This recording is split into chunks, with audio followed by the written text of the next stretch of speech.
the server. Am I audible? Am I audible?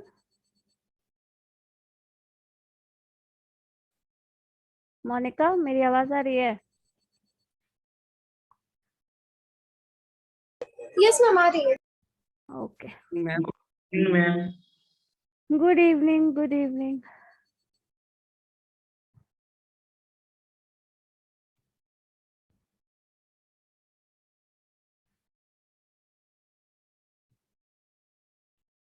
पाबंदी है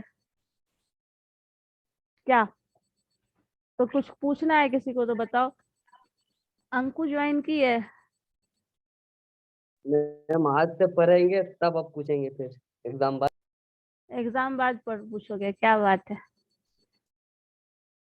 अच्छा है, एग्जाम बाद ही पूछना तुम लोग। टैलेंटेड लोग हैं मैम सुबह।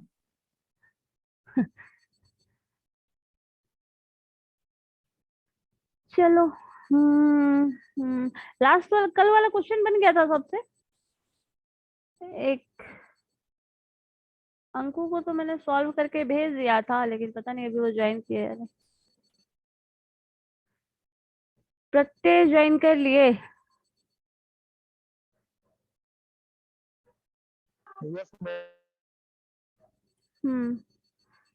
क्या पढ़ना है आज बताओ जरा जल्दी से। तो वही चीज आज डील कर देते हैं, फिर कल से तो छुट्टी है तुम लोगों की, मतलब सेल्फ स्टडी के लिए मिला है टाइम। अब सेल्फ स्टडी कितना यूजफुल है आपके लिए, कितना सेल्फ स्टडी कर रहे हो वो देखना है, और उसका क्या रिजल्ट आता है।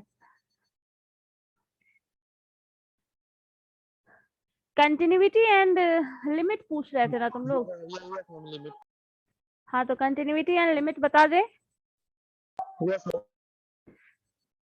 चलिए ठीक है, कंटिन्यूटी एंड लिमिट से प्रीवियस ईयर का भी क्वेश्चन है, तो हम वही एग्जाम्पल लेके बता देते हैं, हेल्प हो जाएगा तुम लोगों का। एक मिनट।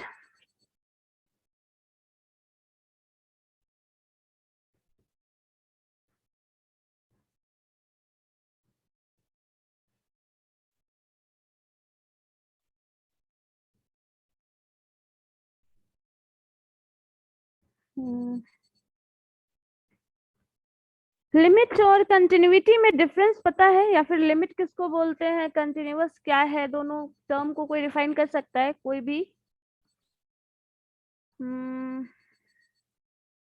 कोई है? एक minute. Mahi,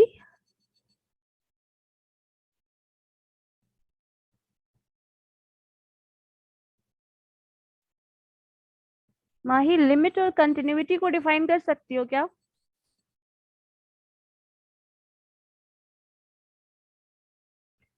Mahi, roll number 9, am I audible?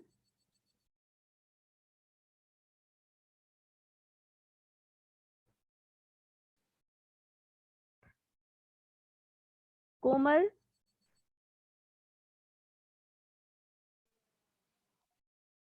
Yes ma'am. हाँ, तुम लिमिट और कंटिन्यूटी को डिफाइन कर सकती हो। What is limit and what is continuity? कब निकालते हैं, बस एक्सप्लेन करके भी बता दो।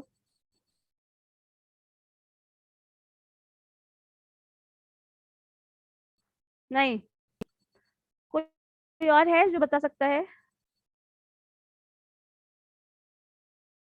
आशीष? Yes ma'am. हाँ, लिमिट बता सकते हो क्या है? लिमिट हम क्या कैलकुलेट करते हैं, या फिर लिमिटिंग फॉर्म का मतलब क्या है, लिमिट क्या है? नहीं पता मैम। नहीं पता है लिमिट। और कंटिन्यूअस होने का मतलब? जो चल रहा है लगातार। जहाँ ब्रेक नहीं हो रहा है फंक्शन, यस मैम। वो कंटिन्यूअस है। और लिमिट? मैम एक रोक लगाना कितना ही लिमिट है? लिमिट का मतलब हुआ कोई भी वेरिएबल अगर फंक्शन है, कोई भी फंक्शन हो, जैसे f इज इक्वल टू मान लो x स्क्वायर है, तो जैसे जैसे एक्स स्क्वायर का वैल्यू, एफ एक्स एक फंक्शन है और एफ एक्स जो फंक्शन है दैट इज इक्वल टू मान लीजिए 2x² है। तो जैसे जैसे आप x का वैल्यू चेंज करेंगे या फिर x का वैल्यू मान लो टेंडिंग टू 0 कर रहे हैं, तो जैसे जैसे x का वैल्यू 0 जाएगा ये फंक्शन किस तरफ टेंड करेगा ये बताता है लिमिट। कोई भी फंक्शन हो, suppose y is equal to f x एक फंक्शन है एफ एक्स स्क्वायर प्लस 2 मान लीजिए ये फंक्शन है। तो जैसे जैसे अगर ये वैल्यू टेंड करेगा 0 की तरफ, x का वैल्यू टेंड करेगा 0 की तरफ, वैसे वैसे एफ एक्स का जो वैल्यू है, एफ एक्स फंक्शन है वो टेंड करेगा 2 की तरफ। मतलब इस x पे डिपेंडेंट है एफ एक्स। तो जैसे जैसे x का वैल्यू आप चेंज करेंगे, x का वैल्यू 0 रखते हैं, तो एफ एक्स क्या होगा वो बताता है लिमिटिंग फॉर्म। अब ये कुछ फंक्शन ऐसे भी हो सकते हैं जिसमें डायरेक्टली आप वैल्यू रख लो। लास्ट ईयर क्वेश्चन में 2019 वाला जो हमने डील किया था उसमें कुछ फंक्शन था जिसमें आपका न्यूमरेटर में कुछ फंक्शन था और x² -5 एक फंक्शन था जिसका टर्म लिमिटिंग फॉर्म निकालने के लिए बोला गया था और आपको दिया गया था लिमिट x टेंड्स टू 3। तो x का वैल्यू जैसे जैसे 3 की तरफ टेंड करेगा वैसे इस फंक्शन का, और भी फंक्शन में कुछ और टर्म ABC मान लो यहाँ पे लिखा हुआ था, ये पूरा का पूरा फंक्शन किस तरफ टेंड करेगा, क्या होगा इसका वैल्यू, यही बताता है लिमिटिंग फॉर्म। तो लिमिट का मतलब यही है, जैसे जैसे x का वैल्यू आप चेंज करोगे, किसी पर्टिकुलर पॉइंट पे ले जाओगे, तो उस पूरे फंक्शन का जो वैल्यू होगा वो कहाँ टेंड कर रहा है, यही बताता है लिमिटिंग फॉर्म। जैसे मान लीजिए कभी कभी ये भी हो सकता है कुछ टर्म दिया गया है x² -1 डिवाइडेड बाई x, ये एक फंक्शन है, suppose this is a function, और ये फंक्शन जो है वो डिफाइन करना है। जैसे इसको डिफाइन करोगे तो आपको पूछा जाएगा x पे 0 पे डिफाइन करो या फिर लिमिट निकाल लो, लिमिट x टेंड्स टू 0। जैसे जैसे x का वैल्यू 0 की तरफ जाएगा ये फंक्शन जो है वो किस तरफ टेंड करेगा ये पूछा जा रहा है। तो अगर इस फंक्शन में आप डायरेक्टली x का वैल्यू 0 रख देते हैं तो क्या हो जाएगा, 0² -1 डिवाइडेड बाई 0। तो 0 में से -1 घटाओगे तो आपके पास क्या आ जाएगा, -1 ये रिजल्ट आ जाएगा और 0 डिवाइडेड बाई 0। तो ये जो टर्म है वो मीनिंगलेस टर्म हो जाता है क्योंकि something some constant divided by 0 क्या होता है, अनडिफाइंड है। तो उस केस में आप इसको डिफाइन नहीं कर सकते। जब डिफाइन ही नहीं कर सकते तो इस फंक्शन का वैल्यू हम नहीं बता सकते। तो इस फंक्शन का वैल्यू नहीं बता सकते हैं तो फिर हमें इसका लिमिटिंग फॉर्म, इसका वैल्यू फंक्शन का नहीं मिलेगा, क्या होगा नहीं पता चलेगा। तो उस केस में क्या किया जाता है, x का वैल्यू 0 के नियर अबाउट कुछ रखा जाता है, उसको सिंप्लीफाई करके रिजल्ट निकाला जाता है, वही लिमिटिंग फॉर्म है। या फिर ऐसे कर लो, या तो इसका दूसरा तरीका है, इसको आप डिफरेंशिएट कर दो, डिफरेंशिएट करके x का वैल्यू रख दो, अब उसका जो रिजल्ट होगा वो बताएगा इसका लिमिटिंग फॉर्म। यही निकलता है जब हमें लिमिट निकालना होता है किसी भी फंक्शन का, x tends to 0, x tends to 3, अगर इसका वैल्यू निकालना है तो उस केस में जब भी हमें सॉल्यूशन निकालना होगा तो सॉल्यूशन निकालने का तरीका यही है। ठीक है, अब इसमें आप वैल्यू ऐसे 0 रख देते हो तो ये डिफाइंड ही नहीं है, जब ये डिफाइंड ही नहीं है तो वैल्यू ऑफ द फंक्शन हम निकाल ही नहीं सकते, तो इस केस में इसका कोई सॉल्यूशन पॉसिबल नहीं होता है। तो अब इसका सॉल्यूशन निकालने का दूसरा तरीका है, इसको सिंप्लीफाई करो, कुछ दूसरे तरीके से सॉल्व करो, फैक्टराइज करो, जो भी हो सकता है करो, उसके बाद सिंप्लीफाई करो। अगर वो सिंप्लीफिकेशन हो सकता है, वो रिजल्ट मिल जाएगा, तब हमें फंक्शन का वैल्यू मिला है, अदरवाइज उसका फंक्शन नहीं मिलता, उस फंक्शन का वैल्यू नहीं मिला। तो यही होता है लिमिटिंग वैल्यू निकालने का मतलब, find the limit of that function, किसी भी फंक्शन का लिमिट निकालने का मतलब है ये। ठीक है, समझ में आया आशीष क्या है, बताओ ये चीज क्लियर हुआ या नहीं? यस मैम समझ में आ गया। बस कंटिन्यूटी और इसके में डिफरेंस दिखा दीजिए एक क्वेश्चन से भी, एग्जांपल एक छोटा सा बताए। ये तो बन गया, लिमिट ऐसे ही बनता है, छोटा छोटा तो बन जाएगा। तो अब ठीक है, अब कंटिन्यूअस क्या होता है वो बताना है। Yes ma'am. ठीक है, तो देखो किसी भी फंक्शन को कंटिन्यूअस तब बोलते हैं जब कोई भी फंक्शन ले लो, जैसे यही एक फंक्शन था, मान लो एफ एक्स एक फंक्शन है, f x is equal to वही चीज ले लो जो एग्जांपल पहले ले रहे थे, x² + 2 एक फंक्शन है। अब x² + 2 एक फंक्शन हम ले रहे हैं, अब x का वैल्यू आप कुछ भी रखो, सपोज x का वैल्यू 0 रखोगे तो y का वैल्यू 2 आएगा, x का वैल्यू रखोगे 1 तो इसका वैल्यू 3 हो जाएगा, ये 1 हो जाएगा, ये 3 हो जाएगा, x का वैल्यू 2 रखोगे तो इस तरह से फंक्शन आएगा। इस फंक्शन को दो तरीके से समझ सकते हैं आप इसका ग्राफ बना लीजिए, तो x का वैल्यू 0, y का वैल्यू 1, क्या आ जाएगा, ये पॉइंट है। दूसरे केस में क्या हुआ, x का वैल्यू 1, x का वैल्यू 0, एक सेकेंड, अभी तक क्या धीरे धीरे सब ज्वाइन कर रहे हो, एक मिनट, देखो अब x का वैल्यू 0 रख रहे हैं, आपके पास क्या रखा है, ये x एक्सिस है, ये y एक्सिस है। x का वैल्यू 0 रखोगे तो x का वैल्यू 0 कहाँ होता है, ये पॉइंट है जहां दोनों का वैल्यू 0 0 होता है, और y का वैल्यू 1 आ रहा है, तो ये पॉइंट यहाँ है कहीं ना कहीं, x 0 y 1। x का वैल्यू 0 मीन्स इस एक्सिस पे कहीं नहीं जा रहा है, और y का मतलब 1, मतलब 1 यूनिट इधर गया। x का वैल्यू 1 रखे हैं तो ये पॉइंट आ रहा है, और y का वैल्यू 3 आ रहा है, मतलब ये अगर 1 है इधर आ जाओ 2 होगा, इस तरह से ये वैल्यू इधर 1 है, इधर वैल्यू 2 होगा, और इधर वैल्यू 3 है। तो यहाँ पे क्या हुआ, यहाँ से शुरू हुआ और इस तरह से ये गया। फिर x का वैल्यू आप 2 रखो तो क्या आ जाएगा, 2 का स्क्वायर 4, और इसका वैल्यू हो जाएगा 4 + 6, 2 का स्क्वायर 4, यहाँ पे 2 रखे तो इसका 4 + 2 6 हो जाएगा। अब x का वैल्यू जब 2 आया तो इसका वैल्यू यहाँ पे 3 4 5 6 इस तरह से ये आ रहा है।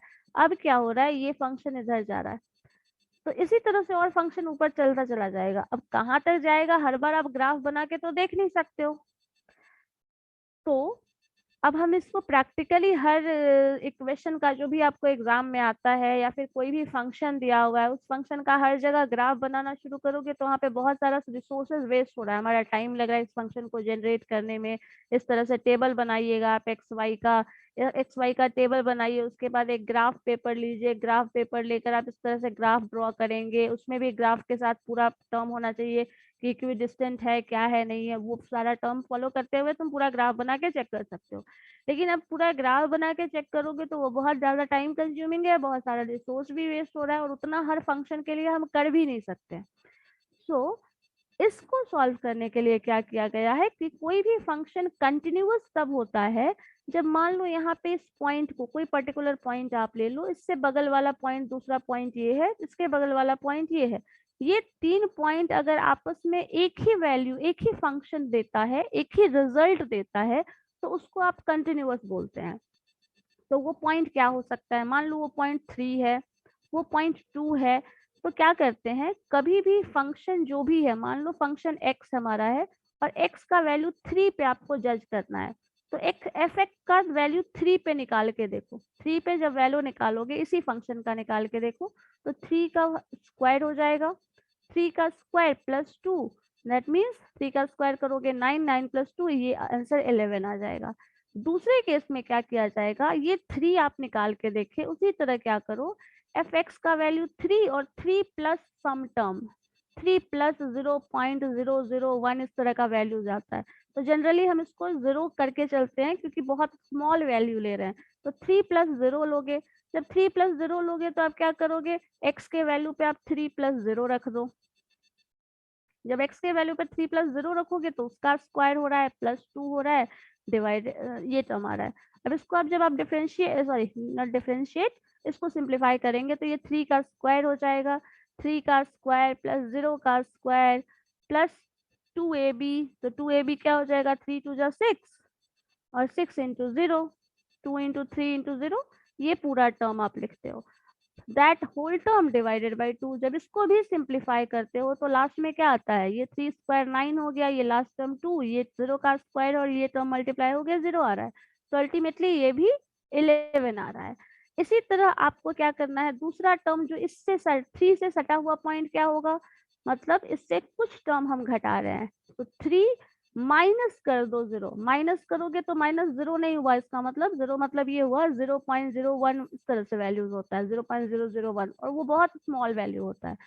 तो ये टर्म जब आप इसका रखेंगे तो अब आपको फिर से यही करना है, 3 - 0, अब इस होल टर्म का स्क्वायर कर लो, +2 कर लो, अब ये जब करोगे तो फिर से आपका वही टर्म आ जाएगा, 3 का स्क्वायर 9, 0 का स्क्वायर यहाँ पे प्लस करोगे, 0 का स्क्वायर, 0 का स्क्वायर अगेन 0, -2ab करोगे तो 2 × 3 × 0 हो जाएगा, फिर से ये टर्म 0 हो जाएगा, +2 हो जाएगा। तो अल्टीमेटली इसका आंसर क्या आ गया फिर से 11। अब यहाँ पे क्या करते हैं, कंटिन्यूअस होने का मतलब ये है कि एक पॉइंट कंटिन्यूअस कभी भी निकालना होगा तो किसी भी पर्टिकुलर पॉइंट पे कंटिन्यूअस है या नहीं ये बताना होता है। तो 3 एक पॉइंट लिया, 3 एक पॉइंट लिया, उस पे इसका वैल्यू 11 आया है। 3 से थोड़ा सा आगे बढ़ रहे हैं तब भी उसका वैल्यू 11 आ रहा है, 3 से थोड़ा सा पीछे जा रहे हैं तब भी उसका वैल्यू 11 आ रहा है। मतलब इन 3 पॉइंट्स पे, इन शॉर्ट इसको इस तरह से समझ सकते हो, ये जो 3.3 और 3 के आगे थोड़ा सा पीछे जा रहे हो, आगे पीछे मूव कर रहे हो, ये पॉइंट यही बताता है कि ये तीनों वैल्यू एक ही है, और तीनों वैल्यू अगर एक ही है तो ये जो फंक्शन है वो 0.3 मतलब वो 3 पॉइंट पे कंटिन्यूअस है। तो जब भी कंटिन्यूटी ऑफ द फंक्शन, कोई भी फंक्शन कंटिन्यूअस है या नहीं ये चेक करना होता है, तो हमें पॉइंट क्वेश्चन में गिवन होगा कि इस पर्टिकुलर पॉइंट पे कंटिन्यूअस है या नहीं, आप ये बताइए।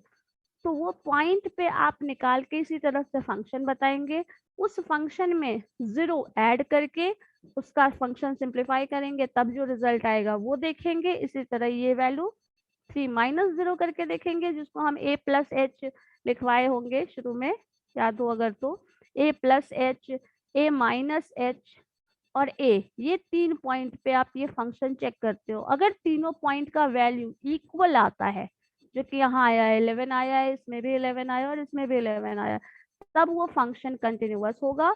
अगर ऐसा नहीं आता है तो वो फंक्शन कंटिन्यूअस नहीं होगा। ये निकालते हैं हम, ऐसा निकालते हैं इसको। प्रत्यय समझ में आया क्या कर रहे हैं? प्रत्यय नहीं, फिर कहाँ चले गए तुम लोग? Yes ma'am, yes ma'am. यही चीज हम लोगों को करना है। अब कोई भी फंक्शन कंटिन्यूअस है या नहीं, अगर ये निकालना है तो यही करना पड़ेगा। जैसे एक क्वेश्चन है, था भी एग्जाम, देखो हम एग्जाम वाला एक 2018 16 17 का कुछ है क्वेश्चन, एक बता देते हैं क्या है। एग्जाम्पल लेके वैसे हम बताए थे बट फिर से बता दे रहे हैं। एक फंक्शन है, क्वेश्चन है, डिटरमाइन द फॉलोइंग। अगर आप लोग के पास क्वेश्चन होगा शेयर्ड है तो क्वेश्चन नंबर 2017 का क्वेश्चन नंबर आ जाओ 2 पे, जिसका दूसरा क्वेश्चन है, determine the following function is continuous at x = 0। तो एक फंक्शन है, उस फंक्शन को 3 इंटरवल 3 पार्ट में डिवाइड किया गया है। तो फंक्शन है वो है x - 6 डिवाइडेड बाई x - 3। ये एक फंक्शन है, एक ही फंक्शन है जिसको अलग अलग इंटरवल के लिए डिफाइन किया गया है। दूसरा फंक्शन है 2 एंड थर्ड है √4 + x²। ये एक क्वेश्चन है, ये प्रीवियस ईयर का क्वेश्चन है ये तुम लोगों का। ये फंक्शन है जो अलग अलग इंटरवल के लिए डिफाइन किया गया है। ये फंक्शन तब वैलिड है जब x < 0 हो, ये फंक्शन तब वैलिड है जब x = 0 हो, और ये फंक्शन तब वैलिड है जब x greater than 1 हो, सॉरी greater than 0 हो। This is greater than 0। तो अब देखो, अभी तो एक फंक्शन हम लोगों ने लिया था जो उसमें एक ही फंक्शन था और वो सारे रियल वैल्यूज के लिए वैलिड था। मतलब जो अभी हम x² लिख रहे थे ना, 2x², सॉरी सिंपली x² लिखे थे, x² + 2, इसमें x का वैल्यू कुछ भी हो सकता था। लेकिन यहाँ पे कंडीशन डाल दिया है, जब भी x का वैल्यू तुम <0 लोगे, <0 का मतलब नेगेटिव लोगे, तो फंक्शन ये रहेगा। जब तुम x का वैल्यू 0 ले रहे हो तो तुमको फंक्शन का वैल्यू ये लेना है, और जब x का वैल्यू तुम < 0 ले रहे हो तो तुमको ये फंक्शन लेना है। अब आपको ये बताना है कि ये फंक्शन जो है वो कंटिन्यूअस है या नहीं एट x = 0। x का वैल्यू 0 है, उस पे ये फंक्शन कंटिन्यूअस है या नहीं। तो इसको चेक करने के लिए हम लोगों के पास एक इंटरवल, देखो ये जो रिजल्ट है ना वो दिया हुआ है। जब फंक्शन का वैल्यू 0 हो, x का वैल्यू 0 हो, तो इस फंक्शन का वैल्यू 2 आता है। अब आपको क्या करना पड़ेगा, एक्सटेंड कराना पड़ेगा 0 प्लस पे, और एक कराना पड़ेगा x का वैल्यू 0 माइनस पे। क्यों? क्योंकि जैसे अभी जस्ट एग्जांपल मैंने दिया था, fx का वैल्यू 3 पे निकाल रहे थे, फिर 3 प्लस कर रहे थे, फिर 3 माइनस कर रहे थे। ठीक है, समझ में आया क्या कर रहे थे? 3 + 3 माइनस। अब यही चीज आपको 0 0 + 0 माइनस करना है। तो 0 पे तो ये वैल्यू ऑलरेडी दिया हुआ है, तो तुमको इसको कैलकुलेट नहीं करना है। बाकी के केस में करके देखो, तो जब x का वैल्यू तुम 0 माइनस ले रहे हो तो क्या करोगे, यहाँ पे देखो जरा शुरू वाला फंक्शन, इस फंक्शन में आ जाओ। आप क्या कर रहे हैं, फंक्शन f लिख रहे हैं, यहाँ लिखिएगा fx, यहाँ पे लिमिट डाल दीजिएगा x tends to 0 plus, x tends to 0 plus, या फिर 0 माइनस ही निकाल लो, ठीक है। x टेंड्स टू 0 प्लस या 0 माइनस, पहले माइनस ही कर लो, चलो 0 माइनस कर लेते हैं। 0 माइनस करेंगे तो x क्या हो गया, x से कम वैल्यू कौन सा है, ये वाला। 0 से कम वैल्यू कौन सा है, ये वाला ऊपर जो फंक्शन लिखा हुआ है। तो अब इसको आप इसी पे लिमिट लगाओगे, तो x का वैल्यू जब 0 माइनस लिखोगे तो क्या लिखोगे, यहाँ पे 0 माइनस मतलब 0 से कम वैल्यू, x का वैल्यू 0, 0 से कुछ कम है, 0 से कुछ कम मतलब 0 से पीछे जा रहा है, तो 0 लिख दीजिए। 0 माइनस 6 डिवाइडेड बाई 0 माइनस क्या हो जाएगा 3। जब इसको सिंप्लीफाई करोगे तो 0 में से किसी टर्म को घटाने का मतलब क्या हुआ, -6 डिवाइडेड बाई -3, और माइनस माइनस तो कैंसिल हो गया। जब इसको सिंप्लीफाई करिएगा तो आंसर 2 आ गया। तो जो x का वैल्यू 0 पे आ रहा है वही वैल्यू यहाँ भी मिल गया, सब पे तो वही आएगा। हाँ ये वही चीज यहाँ पे शो करना पड़ेगा ना। तो फिर इसी चीज को लिमिट नेक्स्ट करोगे, x टेंड्स टू 0 प्लस करोगे, और 0 प्लस में फंक्शन क्या हो गया, चेंज हो गया, जो सबसे लास्ट में लिखा हुआ है वो फंक्शन होगा। 4 अब यहाँ पे आपको करना पड़ेगा 4 प्लस 0 का स्क्वायर। अब इसको आप सिंप्लीफाई करोगे तो ऑब्वियसली ये भी √4 आ रहा है, और √4 का आंसर भी 2 आ गया। तो इसका मतलब ये जो फंक्शन है, this function is continuous at x is equal to 0। लेकिन ये तीनों आपको शो करके दिखाना पड़ेगा। यहाँ पे ये गिवन है तो इसको निकालने का जरूरत नहीं है, लेकिन अगर ये गिवन, हाँ तीनों को निकाल के दिखाना ये होता है कि f0 is equal to f0 plus, ठीक है, f0 plus is equal to f0 minus. अगर ये तीनों इक्वल है then the function is continuous, otherwise the function is not continuous. इन दिनों में से अगर यहाँ इक्वलिटी नहीं आता तो फिर ये फंक्शन कंटिन्यूअस नहीं है। अगर इसमें इक्वलिटी होता, यहाँ इक्वलिटी नहीं आता, तब भी ये कंटिन्यूअस नहीं है, या फिर ये तीनों 3 डिफरेंट वैल्यू देगा तब भी वो कंटिन्यूअस नहीं होगा, ठीक है। तो ये तीनों कंडीशन आप अप्लाई कर सकते हो। इसी से हम कंटिन्यूटी चेक करते हैं। अब कोई भी फंक्शन हो, सारे फंक्शन में यही करना है, x का वैल्यू जिस पॉइंट पे चेक करना है। हम लोगों ने 3 पे चेक किया था तो 3 प्लस 3 माइनस कर रहे थे। यहाँ 0 पे चेक करना था तो 0 प्लस 0 माइनस कर रहे हैं। कोई और वैल्यू कोई और पॉइंट पे चेक करना है तो आप उस वैल्यू पे रखेंगे, ठीक है। और उसके बाद बताएंगे ये फंक्शन कंटिन्यूअस है या नहीं है, जो भी है, ठीक है। तो ये इस तरह का भी क्वेश्चन का देख लो। ये क्वेश्चन मैंने इसीलिए बता दिया, हालांकि मुझे लगता है ये क्वेश्चन मैंने बताया था। ये क्वेश्चन इसलिए बता दिया क्योंकि 3 अलग पार्ट में फंक्शन दे तो ये नहीं बोलना कि ऐसा क्वेश्चन तो पढ़े ही नहीं थे कभी, ठीक है। तो ये भी आपका इसी का पार्ट है। इस वैलिड के इसके लिए ये वैलिड है। जैसे मान लो अगर ये कुछ स्टूडेंट्स का ही, बीबीए के स्टूडेंट्स का बात कर रहा है, तो ये उन लोगों के लिए जो फर्स्ट ईयर से पहले वाले हैं, ये फर्स्ट ईयर में है, ये उससे ऊपर है, तो इस तरह से डिफाइन किया गया। अलग अलग रेंज के लिए अलग अलग फंक्शन डिफाइन किया जाता है, तो ऐसा भी हो सकता है। तो इस तरह का भी फंक्शन रहेगा, तब भी कंटिन्यूटी हम वैसे ही चेक करेंगे जैसे पहले कर रहे थे, ठीक है। चेंज नहीं होगा, आंसर अलग नहीं आएगा हर बार।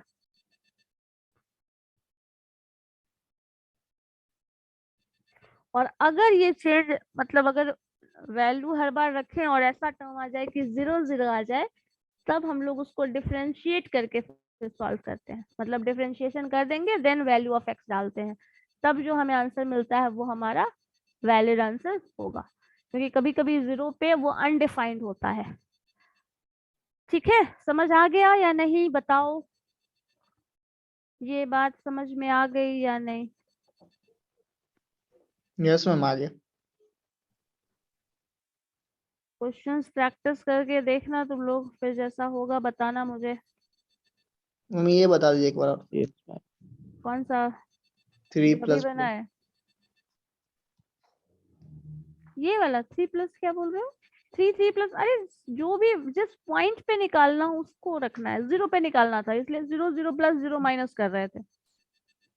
2 पे निकालना रहेगा तो 2 प्लस 2 माइनस करेंगे। 3 पे निकालना होगा तो 3 3 प्लस 3 माइनस करेंगे। जिस पॉइंट पे निकालना है उस पॉइंट पे हमें फंक्शन डिफाइन करना है, उस तरह से निकालना है। एक्स का वैल्यू पुट करके।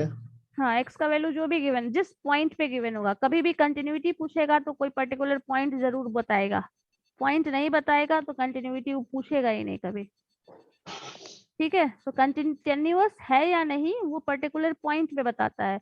कोई भी फंक्शन डिफरेंशिएबल है या नहीं उस पर्टिकुलर पॉइंट पे बताया जाता है। ठीक है, तो डिफरेंशिएबल है उसके लिए भी पर्टिकुलर पॉइंट बताया जाएगा, कंटिन्यूअस है या नहीं उसके लिए भी पर्टिकुलर पॉइंट बताया जाएगा। तो उस पॉइंट पे कंटिन्यूअस है या नहीं ये बताना है, डिफरेंशिएबल है या नहीं ये बताना है। पॉइंट पे ही है वो। हाँ, किसी भी पर्टिकुलर पॉइंट पे रहेगा। फंक्शन तो सबके लिए वैलिड है, जो भी गिवन रेंज होगा उसके लिए फंक्शन वैलिड है, लेकिन हर फंक्शन हर पॉइंट पे कंटिन्यूअस नहीं हो सकता, हर फंक्शन हर पॉइंट पे डिफरेंशिएबल नहीं हो सकता। एक क्वेश्चन कभी कभी ऐसा भी होता है, 1 मिनट रुको, कभी कभी होता है x का वैल्यू दे दिया जाएगा, मतलब मान लो 480 स्क्वायर,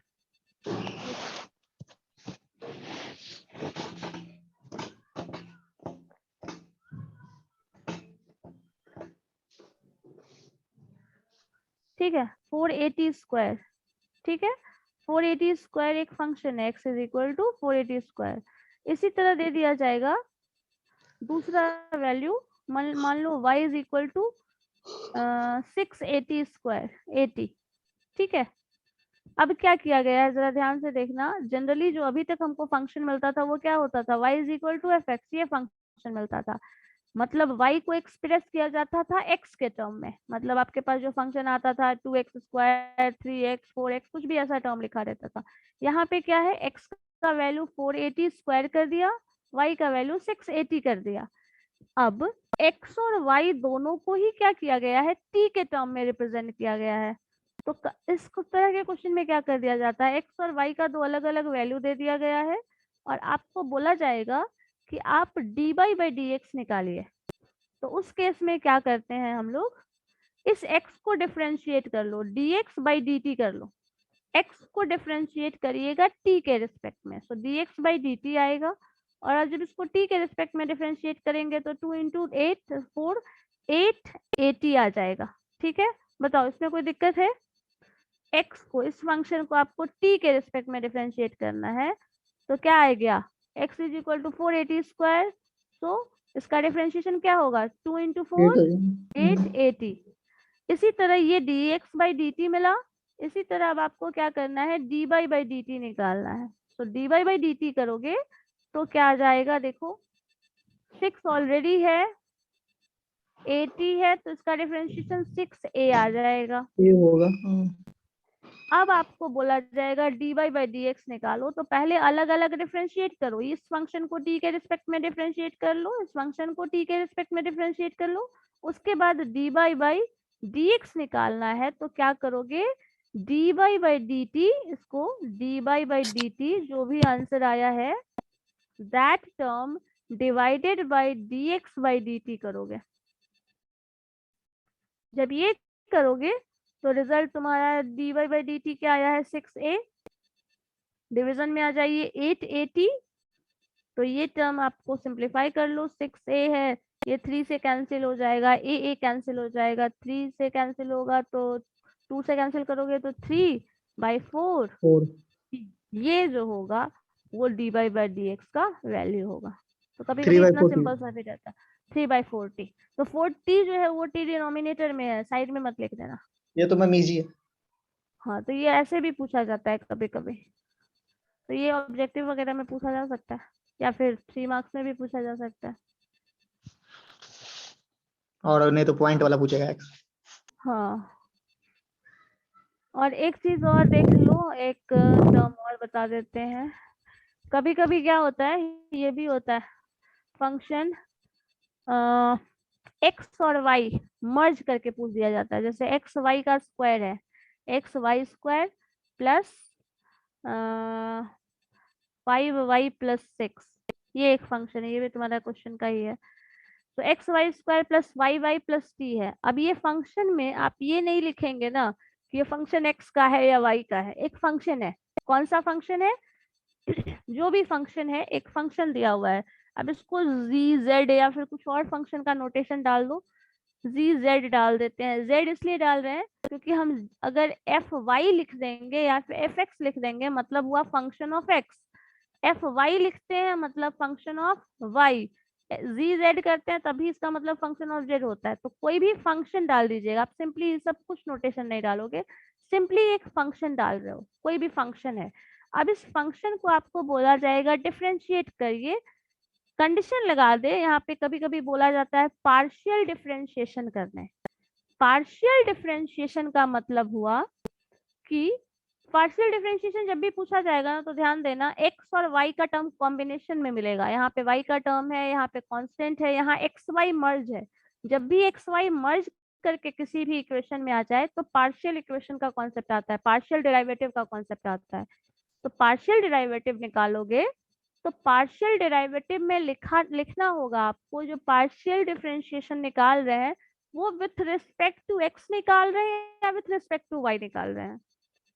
अगर आप इसका पार्शियल डिफरेंशिएशन करते हैं with respect to x, x और वाई के रिस्पेक्ट में डिफरेंशिएशन किया जाता है, ये तो पता है। अब एक्स के रिस्पेक्ट में जब पार्शियली डिफरेंशिएट करोगे तो y का टर्म कांस्टेंट होता है, y का टर्म कांस्टेंट मतलब ये समझो आपको इसको डिफरेंशिएट करना है तो x का डिफरेंशिएशन क्या होता है 1, और y स्क्वायर जो है वो उसके साथ कांस्टेंट एसोसिएटेड है। इस टर्म को x के रिस्पेक्ट में डिफरेंशिएट करो तो इसमें x है ही नहीं, और x नहीं है तो ये टर्म क्या होगा, एज अ कांस्टेंट डील होगा, and the differentiation of this term is going to be 0। 6 constant है, इसका भी डिफरेंशिएशन 0 हो जाएगा। तो पार्शियल डेरिवेटिव अगर विथ रिस्पेक्ट टू एक्स निकालेंगे तो इसका आंसर वाई स्क्वायर होगा। समझ आया या नहीं? देखो जरा बताओ, मैंने जो अभी बोला वो चीज समझ आया या नहीं? नो मैम, डेरिवेटिव वाला ये तुम्हारा ऑब्जेक्टिव क्वेश्चन में पूछा है। डिफरेंशिएट डेरिवेटिव करना है वाई फंक्शन, स्क्वायर प्लस जब भी डिफरेंशिएशन करना होता है तो हमें एक वेरिएबल होता है। जैसे अभी जिसके जस्ट पहले मैंने क्वेश्चन लिखा था x है और x is equal to 480 square था। तो अब बताओ इसको x के रिस्पेक्ट में डिफरेंशिएट करोगे तो इधर वाला तो डिफरेंशिएशन 1 हो जाएगा, लेकिन इधर का डिफरेंशिएशन क्या हो जाएगा 0 हो जाएगा, क्योंकि इसमें x नहीं है। तो x नहीं है तो इसका डिफरेंशिएशन इधर वाले पार्ट का 0 हो जाएगा। तो जब भी इसको डिफरेंशिएट किया जाएगा तो इसका फंक्शन क्या होता है, x है उसको t के टर्म में रिप्रेजेंट किया गया है, तो आपको डिफरेंशिएशन dx बाई dt करना होगा। t के रिस्पेक्ट में डिफरेंशिएट होगा, और जब t के रिस्पेक्ट में डिफरेंशिएट होगा तो इसका आंसर 80 हो जाएगा। कोई दिक्कत नहीं है यहाँ तक? होगा? बताओ अभिनव, प्रत्यय। No ma'am. चलो ये चीज हो जाएगा। तो अब यही चीज जब इस तरह का, अब देखो यहाँ पे x और y दोनों है, अगर हम यहाँ पे t स्क्वायर और x टर्म भी इन्वॉल्व कर दें तो क्या हो जाता है उस केस में, जब इसका डिफरेंशिएशन दो टर्म मर्ज करके लिखा हो, यहाँ दो वेरिएबल है, x भी का वेरिएबल है, y भी वेरिएबल है, दो वेरिएबल के रिस्पेक्ट में तुम एक साथ डिफरेंशिएशन करोगे नहीं, हो नहीं सकता है। तो अब क्या करोगे, पार्शियल डेरिवेटिव करोगे। तो पार्शियल डेरिवेटिव करोगे तो with respect to x, x के रिस्पेक्ट में इसको डिफरेंशिएट करोगे या फिर वाई के रिस्पेक्ट में डिफरेंशिएट करोगे। जब इसको एक्स के रिस्पेक्ट में डिफरेंशिएट करोगे तो वाई के सारे टर्म को कांस्टेंट की तरह डील करोगे। तो इसका डिफरेंशिएशन 0, इसका differentiation 0, because this is a constant, ये कांस्टेंट है तो ये तो सबको पता है, बट 5y भी कांस्टेंट है क्योंकि आपको x के रिस्पेक्ट में डिफरेंशिएट करना है। अगर यहाँ x होता तब डिफरेंशिएशन होता, और यहाँ पे x नहीं है तो डिफरेंशिएशन नहीं होगा इसका। सो 5y का भी डिफरेंशिएशन 0 हो जाएगा। x y स्क्वायर है तो अब x के रिस्पेक्ट में डिफरेंशिएट करना है तो x का डिफरेंशिएशन 1, और y square is the constant associated with x, तो इसका डिफरेंशिएशन y स्क्वायर हो जाएगा। अगर इसी को पार्शियल डिफरेंशिएशन करना है with respect to y, y के रिस्पेक्ट में जब डिफरेंशिएट करोगे तब रिजल्ट आ जाएगा, इसका डिफरेंशिएशन x जो है कांस्टेंट की तरह डील होगा तो x को एज इट इज रख दो। 2y स्क्वायर का डिफरेंशिएशन होता है 2y, और y का डिफरेंशिएशन y1 प्लस 5 है, y का डिफरेंशिएशन क्या हो जाएगा, y का डिफरेंशिएशन y1 लिखते हैं, और ये जो टर्म 6 है और उसका कांस्टेंट 0 हो जाएगा, मतलब कांस्टेंट का डिफरेंशिएशन 0। तो ultimately the answer is 2y y1 x plus 5y1। ये हो जाएगा जब हम इसी फंक्शन को डिफरेंशिएट, एक मिनट, जब हम इसी फंक्शन को y के रिस्पेक्ट में डिफरेंशिएट करेंगे तो ये आ जाएगा। बट हाँ, कंडीशन क्या है, पार्शियल होना चाहिए डिफरेंशिएशन। और अगर इसी फंक्शन को हम y के रिस्पेक्ट, x के रिस्पेक्ट में डिफरेंशिएट करेंगे तो आंसर ये होगा। बट कब होगा, पार्शियल डिफरेंशिएशन होगा तब। और कभी भी x और y पार्शियल कॉन्सेप्ट ही तब आएगा जब दोनों का मिक्सअप फंक्शन मिल जाए। x और y का मिक्सअप फंक्शन मिलेगा तभी पार्शियल डिफरेंशिएशन की बात की जाएगी, अदरवाइज नहीं किया जाएगा। तो ये टर्म जो भी है x का डिफरेंशिएशन, अगर यहाँ पे x स्क्वायर होता सपोज, तो उसका डिफरेंशिएशन क्या हो जाता, 2x हो जाता, 2x हो Yes, जाता। yes. और यहाँ पे आपके पास y स्क्वायर है, वो y square as a constant deal हो रहा है, तो यहाँ पे 2x और y स्क्वायर ये फंक्शन आ जाता। अब इसका डिफरेंशिएशन इधर करोगे तो यहाँ पे x स्क्वायर हो जाएगा 2y, y का डिफरेंशिएशन, जैसे हम लोग लिखते थे ना, x का डिफरेंशिएशन 1 होता है, y का डिफरेंशिएशन y डैश लिखते थे, y डैश लिखो या y1 लिखो, एक ही बात है। y डैश भी लिख सकते हो, y1 पे लिखोगे। तो y इज इक्वल टू, मान लो कोई फंक्शन होता था हमारे पास x स्क्वायर, तो इसका डिफरेंशिएशन y का डिफरेंशिएशन क्या लिखते थे, y1, Y1, और इधर 2x स्क्वायर का डिफरेंशिएशन 2x लिखते थे। 2x. तो इसी तरह से y जो टर्म था यहाँ पे 5y का डिफरेंशिएशन हम 5y1 लिखे हैं, क्योंकि y का डिफरेंशिएशन y1 होता है। और इसी Y तरह इस dash भी टर्म लिख का सकते ये हैं. y डैश भी लिख सकते हैं, हाँ आराम से। तो इस तरह का टर्म ये हो जाएगा, इस तरह के डिफरेंशिएशन का भी वही टर्म है, मतलब x के रिस्पेक्ट में करना है तो x का टर्म डिफरेंशिएट होगा, y का term as a constant, y के टर्म में डिफरेंशिएट करना है तो x का टर्म एज अ कांस्टेंट। जैसे मान लो एक फंक्शन है x square plus y square plus 2xy है, इसका डिफरेंशिएशन y के रिस्पेक्ट में और x के रिस्पेक्ट में बताओ तो तुम लोग जरा। Y दोनों करना. हाँ, x के रिस्पेक्ट में भी बताना है और y के रिस्पेक्ट में भी बताओ। अनीशा, मोनिका, प्रत्यय, सब लोग सॉल्व करके बताओ।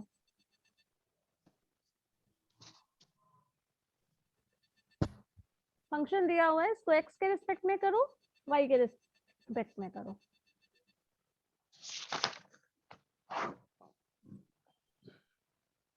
सब लोग सॉल्व करके देखिए एक बार।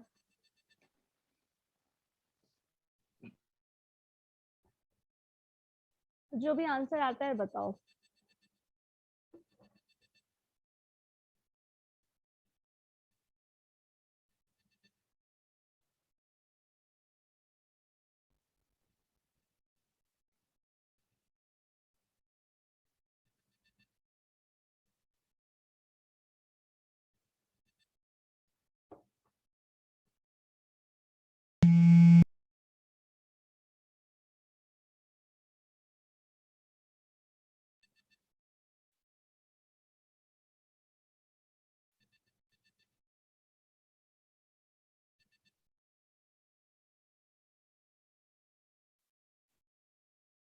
वैसे तुम लोग का एग्जाम मैथ्स का कब पड़ा है, डेट याद है, डेट शीट देखे है ना?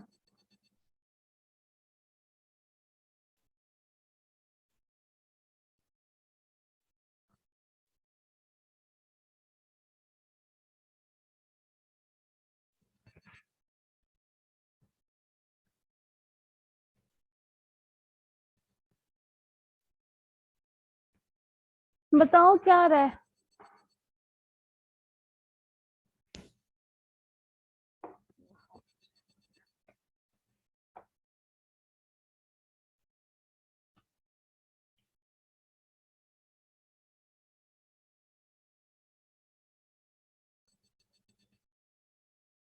बना प्रत्यय? No ma'am. बना रहे मैम, रुकिए. बनाओ तो पहले सॉल्व तो करके देखो। x के रिस्पेक्ट में करोगे, y जहां भी है सब कांस्टेंट है। अब कांस्टेंट को तुम जैसे डील करते थे डिफरेंशिएशन में वैसे करो, बाकी x का डिफरेंशिएशन होगा वो होगा।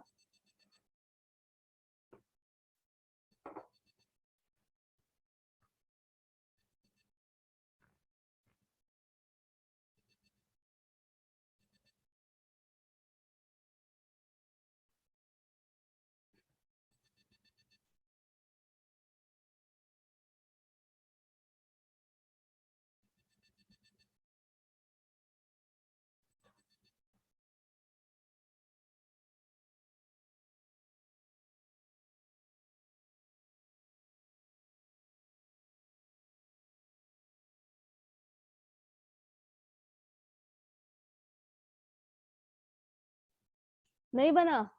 कोमल, अनीशा, प्रत्यय, माही, गौरव, यस मैम। नहीं बना? No ma'am. सॉल्व कर रहे हो या नहीं कर रहे हो? कर रहे हैं मैम, हो जाएगा सर।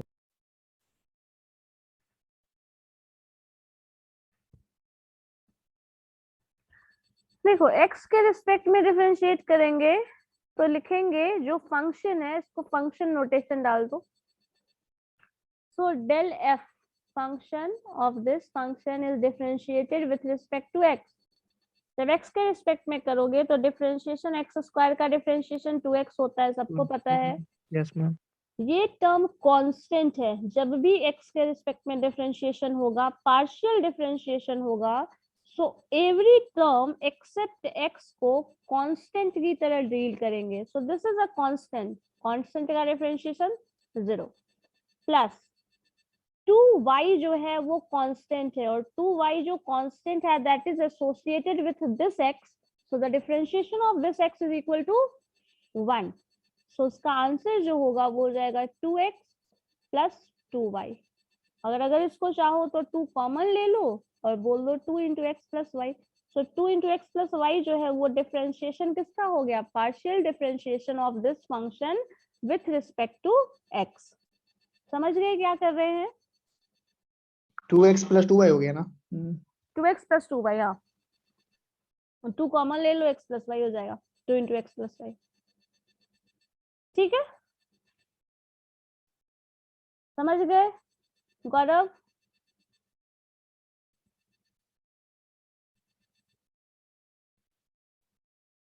हो गया? इसी तरह y के रिस्पेक्ट में करके बताओ क्या आ रहा है। y के रिस्पेक्ट में तो x को कांस्टेंट लेंगे ना।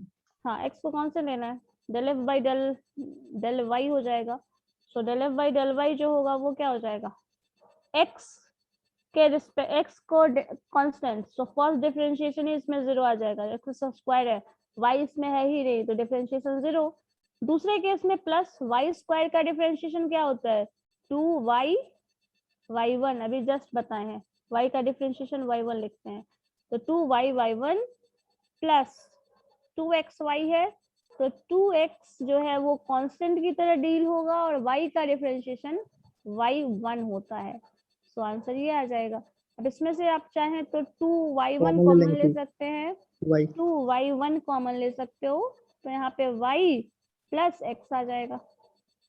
So this is the differentiation of this function with respect to, partial differentiation of this function with respect to y. ठीक है, हो गया? समझ गए? यस ये चीज हम एक ऑफलाइन क्लास में एक बार बताए थे, बट पता नहीं कितने लोग और हम बनाते हैं करके देखो। क्वेश्चन चेंज करके। चलो लिखो, x square function f is equal to x square y square plus 2xy plus 6y square plus एक काम और कर लो, प्लस एक्स स्क्वायर कर लो। चलो बताओ अब क्या आएगा।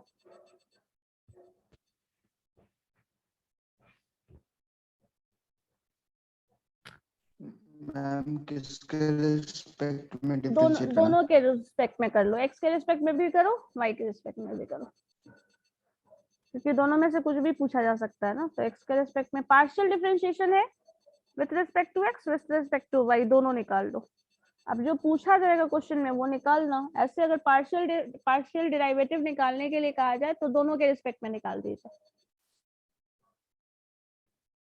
जब स्पेसिफिक नहीं रहे तब दोनों के रिस्पेक्ट में निकाल दो, अगर स्पेसिफिक है तो फिर जो बोला गया है वही निकालो।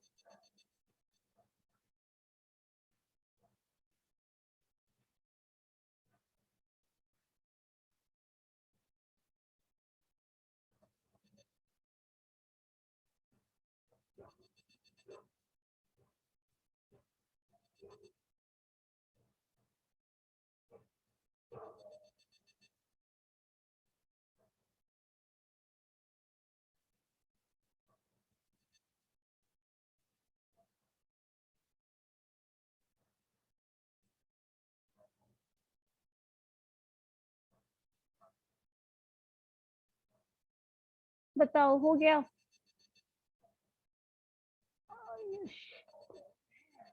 कनेक्ट हो रहा है बार बार। बताओ प्रत्यय, इस बार तो बता सकते हो। Yes ma'am. बताइए।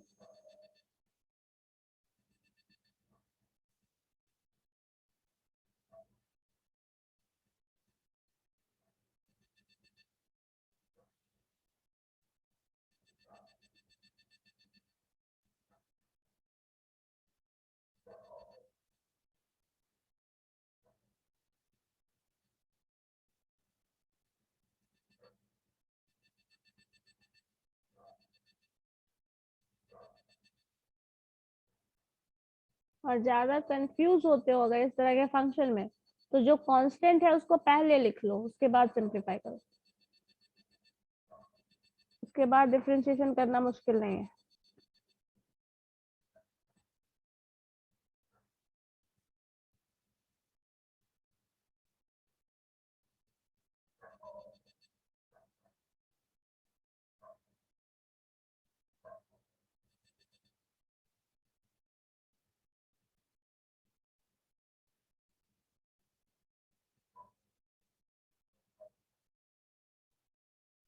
बना?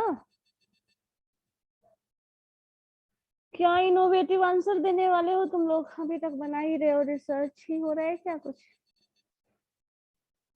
करते बताओ तो जरा क्या होगा विथ रिस्पेक्ट। सागर आप बताओ, del f by del y क्या होगा? चलो with respect to y differentiate करिए।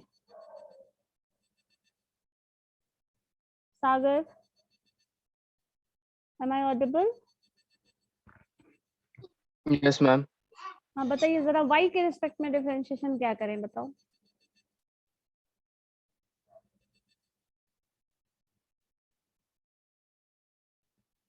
Nandini yes ma'am. बता सकती हो तुम? क्या मैम? वाई के रिस्पेक्ट में डिफरेंशिएट करेंगे इस फंक्शन तो क्या आंसर आएगा? वाई के रिस्पेक्ट में डिफरेंशिएट करेंगे तो क्या आंसर आएगा? आज सब रिसर्च करोगे लगता है मुझे। चलो ठीक है, देखते हैं क्या रहा है। फिर से लास्ट एग्जांपल है, चलो देखो। y के रिस्पेक्ट में डिफरेंशिएट करेंगे, देन हम x स्क्वायर, x का टर्म कांस्टेंट की तरह डिवाइड करेंगे, तो x square as it is. y square का डिफरेंशिएशन करना है, y स्क्वायर का डिफरेंशिएशन करना है तो उसका आंसर होता है 2y/1। ठीक है, खत्म हो गया। नेक्स्ट फंक्शन पे आ जाओ। इस फंक्शन को भी फिर से y के रिस्पेक्ट में डिफरेंशिएट करना है, तो 2x is a constant. y के रिस्पेक्ट में डिफरेंशिएट कर रहे हैं तो y का डिफरेंशिएशन क्या होता है? y1 प्लस साइन 6, कांस्टेंट तो ऑलरेडी है। y स्क्वायर का डिफरेंशिएशन क्या होता है? 6 इंटू 2, 12y/1। 12y/1 क्यों कर रहे हैं? क्योंकि आपके पास y स्क्वायर का डिफरेंशिएशन करना है, तो y स्क्वायर का डिफरेंशिएशन होता है 2y और y का डिफरेंशिएशन होता है y1, तो 2y/1 लिखा जाएगा। प्लस x है, यहाँ पे y का कोई टर्म ही नहीं है, तो इसका डिफरेंशिएशन क्या हो जाएगा? दिस इज कांस्टेंट और इसका डिफरेंशिएशन 0। खत्म, यही हो गया आपका आंसर। अब इसको सिंप्लीफाई करके और भी कुछ कॉमन आ रहा है, रिमूव करो, वो सब कर सकते हो। इसमें से 2 कॉमन आएगा, y1 और 2 सब में से कॉमन आ जाएगा, तो हटा सकते हो। तो यहाँ पे आप लिख सकते हैं 2y1 कॉमन ले लीजिए, तो बचा क्या? x square into y plus यहाँ पे आपके पास बच जा रहा है क्या? 2y1 होगा ना मैम कॉमन?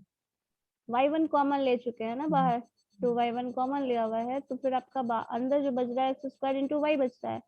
2y1 कॉमन ले चुके हैं तो यहाँ x बचेगा और प्लस साइन यहाँ पे आपका पास क्या आ जा रहा है? 6y, तो 6y ये इतना कॉमन ले लो, हो गया, ये आंसर है।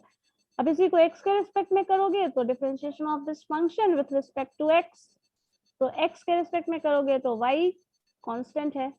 अब इसको x के रिस्पेक्ट में करेंगे तो शुरू वाला term y square is a constant और x स्क्वायर का डिफरेंशिएशन 2x होता है। ये चीज ध्यान रखना है, y स्क्वायर का डिफरेंशिएशन 2y/1 होता है और x स्क्वायर का डिफरेंशिएशन 2x होता है।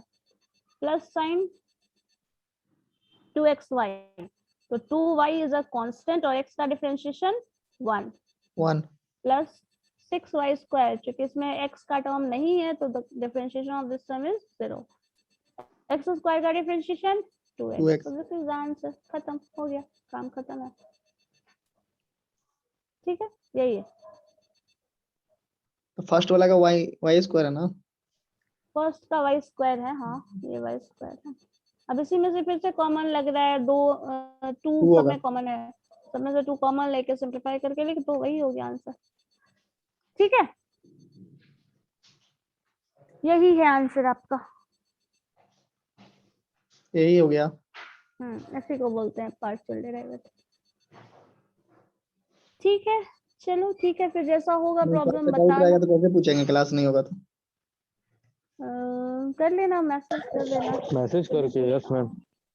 कर लेना। अगर कुछ होगा वैसा ग्रुप में पूछना होगा, कॉमन प्रॉब्लम कुछ होगा तो फिर अकॉर्डिंगली कुछ टाइम डिसाइड करके फिर हम बता देंगे। लेकिन वैसा कुछ होगा तब, वो तब होगा जब पढ़ोगे। ठीक है, पढ़ोगे तो प्रॉब्लम होगा तो आपस में देखिएगा, बात करके फिर मुझे करके कनेक्ट करके बोलिएगा तो हम बता देंगे, कोई दिक्कत नहीं। एग्जाम होने के पहले पूछना ये सब, एग्जाम के बाद मत पूछना, या फिर एग्जाम के ड्यूरिंग पता नहीं पूछोगे तो फिर भी देखेंगे। ठीक है, ठीक है, थैंक यू। ठीक है, थैंक यू। ठीक है मैम। ओके।